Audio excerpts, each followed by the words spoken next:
Okay, here we go for the video solutions for practice test from 2020 for exam 2 for 12 weeks. So for this first problem, it's asking you to, given the following code, fill in the blanks listed next to each instruction with the values that would be in each register or status bit after the instruction executes. Instruction addresses are given to the left of each assembly instruction. Assume that SP equals 100000200 at the start of the program. So we're going to start in main, and we're going to execute each instruction one at a time. So here we set R0 to 5, there we set R1 to 10. It's not asking for those values, so we don't have to do anything there. And here we get to the CMP R0, R1. So we're going to compare those two, and we know the compare instruction sets the NZCV bits.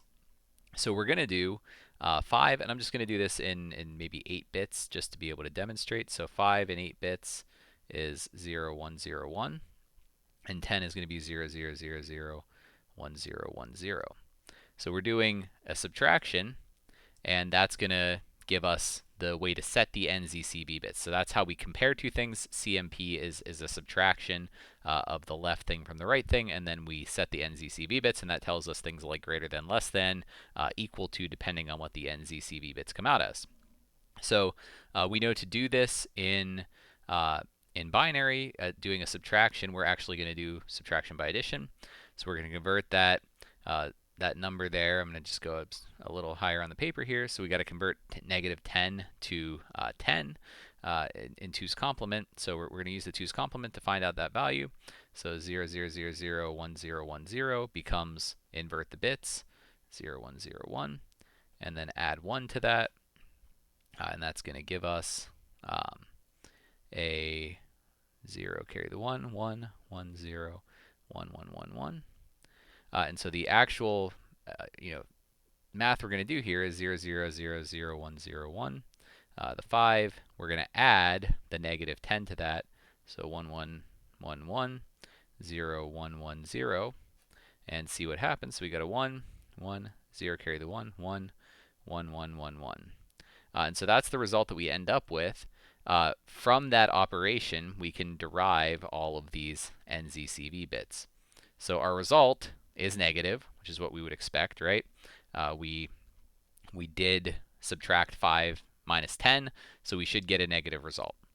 And that's what we got. It is non-zero, so the Z bit is going to be 0. We did not carry out as we did this operation here. Yeah, we didn't have a carry out, so that means the C bit is also 0. And then for signed, we need to think about what happened with these signs here. So we did a positive plus a negative equals a negative. That's not one of the rules that says that the V bit's going to be 1. Those are positive plus a positive equals a negative, or negative plus a negative equals positive. And so that V bit is also 0. So that's the first one there. We do that CMP, and then we do a BGE to loop. Now that, we have to think about what the condition codes are. So BGE is our branch greater than or equal to, and we need to know, are we actually going to take that, or are we going to fall through to the next line? So really the question that's being asked there is 5 greater than or equal to 10? And we could look at the condition codes to derive that and figure out that, of course, that, with the 1, 0, 0, 0 set there, that those are not the correct ones. So I'm going to pull those up real quick just to sort of verify this as well. So you would go to lesson 7. And in lesson 7, you could scroll to the table where we have the conditional execution mnemonics, and we could look at greater than or equal, which would mean that n is equal to v. And so for that to be true, n must be equal to v. That is not true, so we're not going to go to loop. We're going to go to the next line, and so PC after this is going to become OX25C.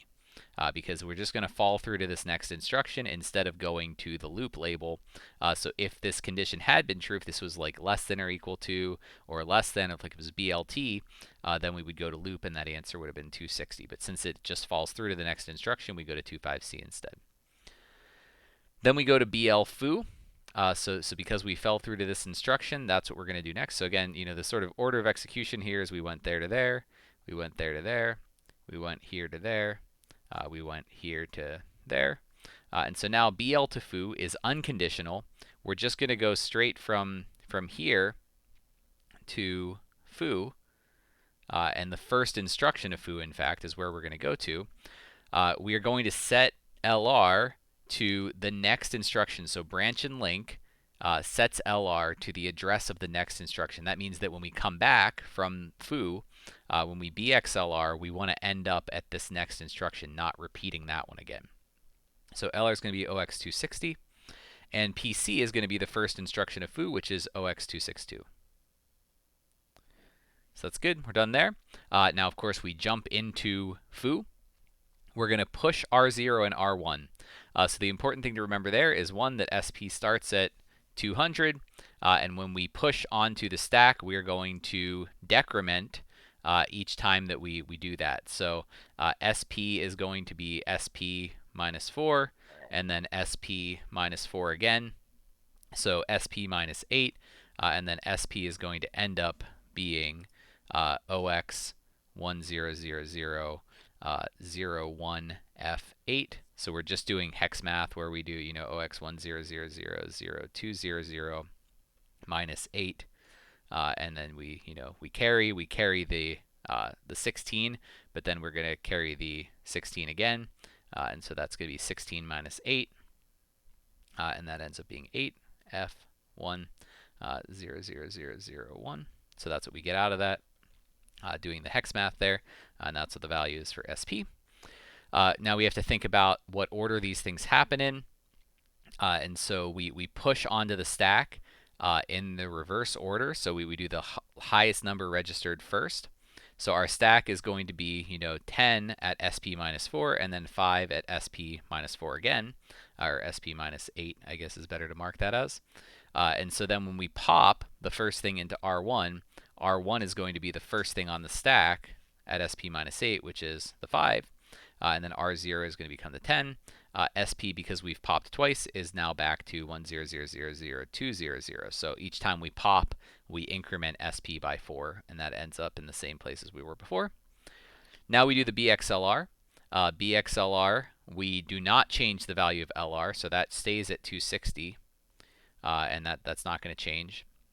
And if we go, we're going to go to PC. The PC we go to is the value that was in LR. So we're going to go to PC of 260. I know in the notes that, or in the solution that's online, it shows 261 and 260, 261 for both of the LRs. That's because of the thumb bit. I don't personally think that that's a super important detail to know about here, and so I would not take points off for having either 260 or 261. And that's it for this problem.